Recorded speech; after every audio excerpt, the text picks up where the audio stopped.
Welcome, everyone. Thank you so much for taking the time to join us today.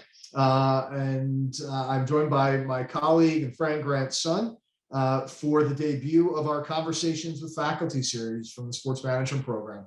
And again, we appreciate you checking in from wherever you are. I see some familiar names on here, whether you're a prospective student, accepted student, or just kicking the tires. We appreciate you diverting your attention away from Real Madrid and Manchester City, and go from there. So Grant, thanks so much for doing this in our first one, as we are both doing it from our home offices. So let's start with your background. What did you do before you decided to join the faculty on a full-time basis in January of 2018? We both started at the same time. Of course. Thanks for having me, Scott. Hello to everyone else. So before teaching on a full-time basis in our program, I taught sports marketing and entrepreneurship at Columbia Business School and at Yale's Business School.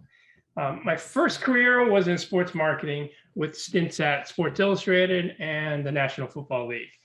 I was in the world of sort of direct-to-consumer marketing, direct marketing, database marketing, e-commerce. For example, at the NFL, I launched the first database of NFL fans. I launched e-commerce for the NFL. I think some of the terms we use nowadays for what I did is, BI, business intelligence, and data analytics. My second career was as an entrepreneur, CEO of School Sports, top 10 sports technology company covering high school sports in the United States. We got very, very lucky in a short period of time, or was acquired by ESPN. After School Sports, I became director of transportation for my two children until and coaching about every sport imaginable until Columbia Business School actually reached out to me and asked me to help them launch entrepreneurship, and that's sort of how the cycle ran. So you teach a variety of courses with us in our sports management program. You teach sports marketing class, a sports entrepreneurship and innovation course. You run 2 supervised research projects each year, one each with both the NFL and FC Bayern Munich. For those, if you're paying attention, you can see the kit over Grant's right shoulder and a scarf over Grant's left shoulder, and a bunch of footballs and helmets, so you know he's doing a good job with both of those. But let's talk about each of those classes individually. And if we could, let's start with the marketing class. Sure. So in marketing, it's the same curriculum as the world's top business schools. So I looked at the syllabus of what Harvard teaches, what Yale teaches, what Columbia Business School and Wharton teaches. So it's in marketing, you're getting the same curriculum as the world's top business schools, right? And the goal really there is so that our students can get in an elevator, right, or have an elevator conversation with CEOs of whether that be Nike or Apple, right, and talk about decision-making unit, decision-making process, the 5 C's. In entrepreneurship, it's the same curriculum as the world's top business schools. Again, I looked at the syllabus and what I taught at Columbia Business School, what they teach at Wharton, what they teach at Harvard, and the same. You can so our students will be able to ride the elevator or have an elevator conversation with the CEO of Tesla, the CEO of Microsoft, and talk about value proposition and minimum viable prototyping and target customers. And supervised research, the classes that I have are really sort of, you can call them sort of beyond entry-level classes, right? And I look at them based upon the people we work with is the really consulting engagements. With in the fall, FC Bayern Munich as our client, and in the spring, the NFL is our client. And again, it's more of a, we call it supervised research, but it's almost like some students call it like a capstone project, which is it helps to have some background before you take those classes. Yeah, and so let's talk a little bit more about each of those. I mean, and I think you described it well in thinking about it as a consulting project. So you are I take it you're the managing partner of the consultancy, right? And kind of providing direction, right? But the students are doing the work and the research. And so talk to us about kind of a little bit about that and what the deliverables are. Of course, we have confidentiality agreements, so we can't go too far into depth on some of the things that you're doing or have done. But if you could talk about it in general terms, that would be great. I mean, so this semester with the NFL, we're working on a project. I won't go into specifics, but name, image, and likeness, right? So that's a very hot topic in sports, especially in collegiate sports. And it's really about, explaining to the NFL about this world of nil, right? And also how it would impact their business, right? And implications for not just their current players, but this pipeline of college football players, right? And it's taking sort of a big project, and my role is to sort of break it down into pieces, something that the students can engage with over the 13, 14 weeks, as well as specific check-in points with the NFL. With Bayern, it's a similar type of engagement, although there's more interactions on shorter sprints. So while the overarching theme with Bayern is, how do we market a German soccer club in the Americas, right? And there's a lot of sort of shorter sprints involved there, and sort of a little bit more check-ins, but you still have sort of the students there. And I always remind the students, I'm supervising your research, right? So it's really up to the students to sort of come up with great insight, and then, and smart recommendations for our client. Again, in the fall, it's with FC Bayern Munich, and it ends with us helping them figure out their summer strategy for their summer tour, whether or not, and it's usually either in the Americas and or in Asia. Right. That's really interesting. Do you have a favorite course to teach, or are they kind of like your children, right? You love them all the same. So my children are almost 25 years old and 30 years old.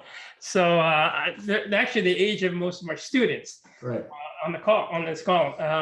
So I actually consider them very similar, in that sort of, my belief is that, the goal of any firm or any company is to attract customers and then retain customers, right? And my belief is also any company, whether or not you're a sports league or sports team, really only has two functions, right? Two functions, that's it. Two and only functions: marketing and innovation, right? So those are the two functions that separate all sort of higher echelon, higher performing companies, leagues, and teams. And so effectively, I think I'm teaching the formula for success if you want to go into either marketing or sports marketing or entrepreneurship. Grant, we have a question from one of the attendees, and please, for everyone who's on this, do keep them coming. And this one from Stacy Podolsky. Grant, how did the idea of the NFL database come to be, and how did that help the NFL when you were there? So one of the challenges that even now the leagues and teams still have is they lack a direct relationship with their customers. So for example, with season ticket holders, baseball teams, hockey teams, basketball teams, they know whose name sits on top of the season ticket holder list. Mm-hmm. Well, what they don't know, for example, is who actually sits in those seats, right? So if there's 2 seats, 3 seats, 4 seats, who actually sits in those seats? So it's what we call an addressable audience. So, right. So they want to know, I would love to know who sits in those seats, because I would like to market to them, right? Or at least communicate to them, right? So one of our missions was to build this addressable audience. And you hear that word a lot, used a lot more now, also juxtaposed against broadcast media, right? So most people engage with their favorite sport, favorite team through some broadcast media. But even there, people are always watching, well, who's sitting at home? Right? And how do I connect with those folks? Maybe I can get them to sign up for a newsletter, or maybe they can sign up for my Twitter feed, right? So it's about building this whole addressable audience so that the control of the relationship with the customers is more connected to the actual club or the league. Yeah, and it's amazing that you were in the very early, in the earliest stages really of building that, and even now, right? And it's been some time since you were at the league. When you talk to folks at the league, I mean, the number that we hear thrown out there is about half of the folks in the stadium are people that they can actually identify. Now that's getting better, right? But it's amazing that it's still the same challenges that they have. Right. And one of the goals in sort of applications of what happens if you do know these people is to bring them up what we call the fan continuum, right? So you have sort of non-fans, to make them casual fans, to make them avid fans, to sort of the diehard fans, right? And how to sort of move consumers up that continuum. No question. So you're obviously able to bring your considerable experience into the classroom, right? How specifically do you do so? I mean, is there a typical class session? And if so, what does it look like? Sure. And so a typical class session is an academic reading, right? So students who take my class are familiar with this. There's an academic reading and usually a quiz associated, right? That assesses your ability to comprehend the reading. And there's also a case study. So I teach with the case study method, which is typical for most business schools and a lot of law schools, which is the sort of the method where you get a case study, you get a brief assignment, like usually a couple of prompts or 3 or 4 questions, and then the students work in groups of 2 or 3 to first read the case study on their own, then to answer the questions in a small group, and then to succinctly respond to the questions or the prompts into one single page. And then to hand in that document before the beginning of class. And the class usually centers around some discussion about some topics that may or may not have even been covered in the case study assignment, right? Because it's supposed to bring the level of the interaction to a higher point. And then that usually leads in some type of interaction with a project or a presentation. And again, it's the goal here is to take you from an academic sort of beginning to more of a case study application to a presentation where you're actually sort of applying everything you learn into a real world scenario, so that if you walked out of the classroom, you could walk into the workplace. So if you walked out of the classroom learning about the National Hockey League social media, you could walk into an internship or a job the next day, the next week, the next month. So, your classes have the reputation of being among the more demanding in the program, right? And that's for the students who haven't taken my classes, right? But what's the best part about teaching for you? What do you enjoy the most about it? I think, so I come from a background, more of a business school background. So even as an undergraduate taking business school classes at the Wharton School, business school background, going to Columbia Business School, business school background. And that's sort of my teaching method, is the business school background. And that does come as sometimes a culture shock to a lot of students that come straight out of undergrad, maybe from a liberal arts background, who've never had a case study, right? Or never had a class where class participation was first and foremost. So I think some of it is a culture shock and a matter of adapting to it, but a lot of folks really excel in it. I just had a student who took at least 2 of my classes last semester. He may have taken 3. And then he didn't take any classes this semester. And he actually said to me, he goes, I actually did better last semester with my classes because they're used to sort of a rhythm to it. Because, it's like playing, it's like being in season. There's a rhythm, you have to do a certain amount every single week. And so you sort of get used to that type of rhythm, and other classes aren't like that. Maybe there's more spikes as to deliverables, or less overall deliverables, but more work per deliverable. So mine is sort of a constant flow over time where you could schedule it and it's a little bit more predictable. Yeah. So if you could, we have a few actually students who we recognize their names because they've been accepted to the program, and they've committed and are attending the program starting in the fall. So for them in particular, but for all, could you share your thoughts on the students we have in our sports management program? Like, what makes them stand out, and what are the things that you're looking for out of them, and things for them to accomplish that you're looking for in the classroom? What I always look for is sort of embracing inclusion and diversity of thought.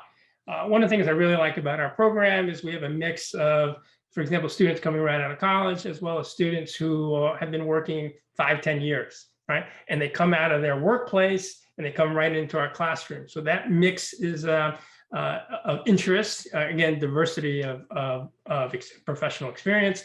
But we also have diversity of domestic students versus international students, right? And what international students bring in the context or from how they view the world of sports through their lens, how they grew up versus how maybe domestic students, right?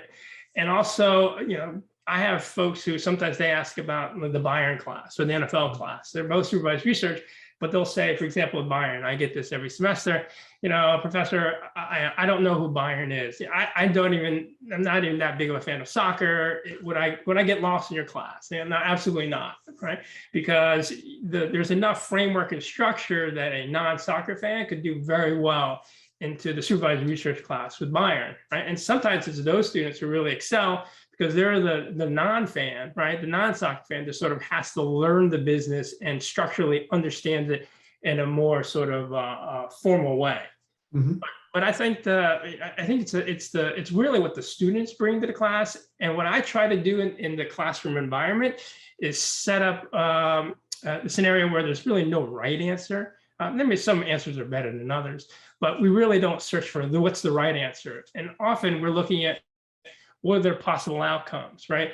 Not just is it A or B, but is it red, orange, yellow, green, blue, indigo, violet, and then which would be preferred and rank them in order, right? Because as a person in business, you're sort of looking at what are my options, right? And that's the whole key in business and in life, right? Is having more options, right? And be able to look at the diversity of options, being able to weigh them and say, all right, here's our sort of order of preference. And sort of it's that type of environment that we look for, at least I look for it in students in my classroom.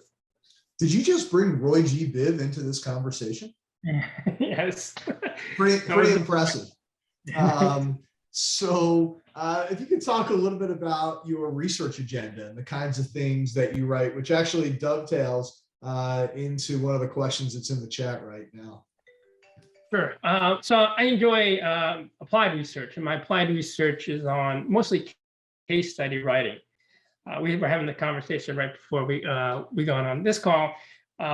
So often we can and sometimes cannot find the perfect case study to present in the classroom. Well, I'm fortunate enough that I have enough experience with writing that I can customize one. So actually, I was just doing this right before our discussion now. I was looking at, this case study on TikTok. I actually did a case study on TikTok last fall.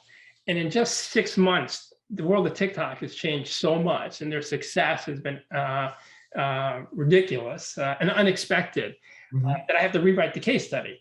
And to the point where now, if you look at the most successful brands on TikTok, I'm not talking about individuals. So the most successful creators on TikTok are individuals, right? So outside of individuals, if you look at brands or firms on TikTok, the most successful ones are sports related, sports leagues and sports teams, right? So now it's like rewriting the TikTok case study with much more focus on why sports leagues and teams are successful on TikTok. And then almost more importantly, how can you, if you're the NFL or FC Bayern Munich, improve your position? So, and you are currently very active on TikTok, aren't you, Grant? You got your own accounts?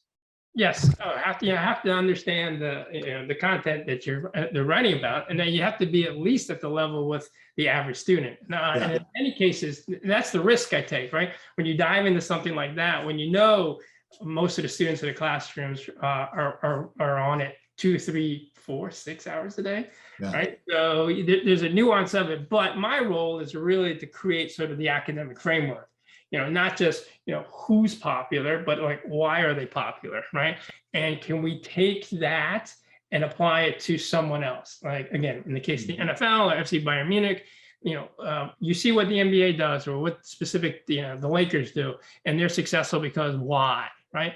And of that, what is replicable? What can we take and share with Bayern Munich or the National Hockey League, whoever they may be, so that they can become successful? So, and you're not actually posting your own, or you are you? Not at the moment. I'm a casual observer and someone that's actually still trying to make a lot of sense out of the space. And it's sort of a rush right now because even other academics or researchers are still trying to make sense of, TikTok. I'm also looking at Twitch. Because it's video, right? Video, especially vertical format video, mobile first applications, right? So this is where in my world of marketing innovation, again, to me, it's all this very similar, right? But this is where they sort of all comes together. So you look at sort of trends and what's happening and how content is being consumed and how this new generation of 20-year-olds are changing that for the world, right? So a platform like TikTok's a global platform, and the way they embrace sort of everyone in the world has translated into a lot of commercial success. Yeah, and it's interesting, right? Because there's a lot of great ideas that aren't great businesses. right? Right. Yeah. To say the least, right? We've seen this in the tech sector as well. We see it all the time. Right. I mean, if you look at the old school, right, is Facebook, right?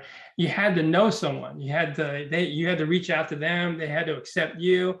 And TikTok takes that friction away. It's like you don't have to know anything. Just go on, go through the feed, and you just have to enjoy, right? And then the TikTok algorithm figures out what to continue to feed you, and it learns over time. So so that's like the new way of approaching it, and one of the things we always talk about in entrepreneurship is reducing friction, right? How do we connect, the product with the target market and reduce the friction between the two? Yeah, no question. So in terms of the entrepreneurship and innovation class in particular, you spent a lot of time talking about investment in sports in that course, and you have VC partners and some PE folks who come in and talk to the students as well. What are some trends that you see in terms of investment in sports? So, I mean, what we see, at least if you listen here to the students, what they usually talk about, what's really big is cryptocurrency and NFTs, right? The blockchain is really popular for the last 6 to 9 months. So I have a case study on Medium Rare, which is this company in the sports space that prior to COVID, they were into events. So they would do Shaq's Super Bowl party. They would do Gronkowski's, Super Bowl party. And they went from a live party, when COVID hit, to digital parties, and now they're into NFTs, right? And so, and one of the things we always talk about in entrepreneurship is pivoting, right? You see an opportunity, you can decide whether or not to pivot, persevere, or to perish, right? So this company decides to pivot. Now they're into NFTs. So one of the things we do in the case study is we look at market assessments. How do these different markets look under a lens of evaluating the total market size, right? And ability to be successful in that space. And then we bring the folks from Medium Rare into the classroom. So that's one of the things I also enjoy doing is writing case studies and then bringing those people into the classroom. And related to NFTs is what's going on with NBA Top Shot, right? And so, I wrote a case study on NBA Top Shot. So we cover that in marketing and in entrepreneurship class. And again, we bring in someone that's involved with NBA Top Shot. And sometimes now we're at the point, and I guess because we've been teaching this program for a few years, now we have students who are in the space, and now we bring them into the classroom. So that's one of my favorite things. I got to do this in entrepreneurship class last week. Yeah. When you bring in a former student, we have a student that just won first place in the MIT Sloan Sports Analytic Conference in their startup competition. Right, tremendous feather in the cap for him and for our program, and I get to bring him back in the classroom so that he can then talk to, this is only 3 years later, what is going to be the next generation of entrepreneurs. Yeah, no question. It was very cool to see Brandon Muto come back in the class, and my eyes about popped out of my head when I saw him, and that he had won, which was terrific. So, the idea that we're just, right, you're working from your home office now, that we're just faculty is obviously a bit folly, but you've got, a collection of footballs behind you and different sports memorabilia. What teams do you root for, besides for, of course, the Columbia Lions? So Columbia is where I work and where I went to business school, but my collegiate alliance is actually with Penn Quakers. So I went to University of Pennsylvania as an undergrad. So I guess for Ivy League schools, I root for the Penn Quakers. For professional sports, I was born and raised in Philadelphia, went to college in Philadelphia. So I followed the Eagles, Sixers, Phillies, and Flyers. But actually, I'm a fan of LA teams growing up. Really don't know how, but I'm also fans of the Rams, Dodgers, and the Lakers. Interesting. So whatever happened to loyalties to the paycheck, right? No, I'm loyal to the paycheck, but it is interesting being on campus and now reaching success. Some of the Columbia teams, so it's easy to root for the home team, the home Columbia team. Of course. So, and what do you like to do in your free time? So I used to spend more time coaching sports when my kids were active, and now they're well beyond college. I stay physically active myself, run every day, try to keep myself active in other types of sporting activities, and spend a lot of time now. This is during COVID, gardening and working on landscaping around the house. And as of, I guess we're in a transition right now. We're going from finals week into sort of, what we transition as academics into our summer period. So I'm really excited about applied research, actually, revising and updating case studies, but also travel. I expect to do a lot of travel this summer. Yeah, that's great. Yeah, it's funny. And you talk about that transfer of how we spend our time. I actually spent a good part of the day today writing on kind of an update, but on the NCAA transfer portal and the changes that we've seen in increases in transfers. And while it's great for the student athlete to be able to pick their own place, and free agency is here. Academically, it may not be the best thing for the student athlete because transfer rates for graduates, graduation rates for transfers is a lower number. So getting into that's kind of my quick and quick and in and out focus for the day and tomorrow likely as well. So and as we finish and go through the NFT. So where are you? Let's talk about, we have another question about NFTs and, how that's been received, how they've been received by consumers. Is it something, do you see this in its current iteration as something that will really move the needle even more, or do you see it evolving over time? And if that's the case, what do you see it evolving to? So NFTs, right? NFTs, non-fungible tokens. Yeah. So the big win in NFTs. So if you look at the NFT space, right? So there are significant reasons why it did well and why people are rooting for its success. So one of the things I actually started when I was at the NFL is the NFL collectibles business, right? So the collectibles business has always been around. The difficulty in the collectible business, it's similar to the ticketing business, is and more so in the collectible business, is the money is not in the primary market, right? So the leagues and the teams, they make money in the primary market. So when you sell a ticket, that's where the league or team makes money. When you sell an NFT, a collectible, that's where the leagues make money. But collectible. But in the NFT market, right? Because it's sort of fenced in area, they leagues and teams now, rights holders, can make money off of every sale. So that's really where the money is. It's not in the first sale, right? It's every sale thereafter. So with NBA Top Shot, the NBA makes money on every resale.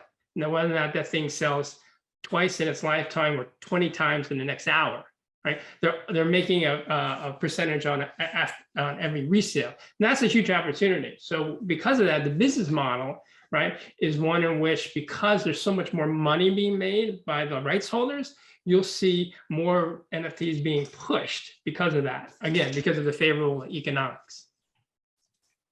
And there's for sure. And so it remains to be seen. I think in many ways we're in. I don't know. Is it fair to say we're even in the first inning of what NFTs will evolve to?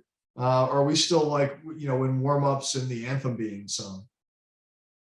Yeah, so I think so. In the NFT market, there's sort of segments within it. So some of it is sort of the collectibles market. The person who always bought trading cards will buy NFTs. There's also another market. It's the speculative market. It's like, I have no idea what basketball is, but this thing is crazy. It's on Twitter and people are into it. So it's the FOMO people, fear of missing out, speculative market, right? So that's a big piece of it. But then you actually have the fan, right? And what's interesting with NFTs, at least with NBA Top Shot, and sort of the way I wrote the case study, is that you get NBA players that are collecting their own, right, and their teammates, right, and those who they think they like and respect in the league, and so that adds sort of that sort of, when you have sort of an influencer like that, who's actually participating in the marketplace and then driving more interest, right? So there's a lot of tailwinds, right, behind this NFT space at this point right now. So you should continue to see success. And yes, we're still very, very early in the space.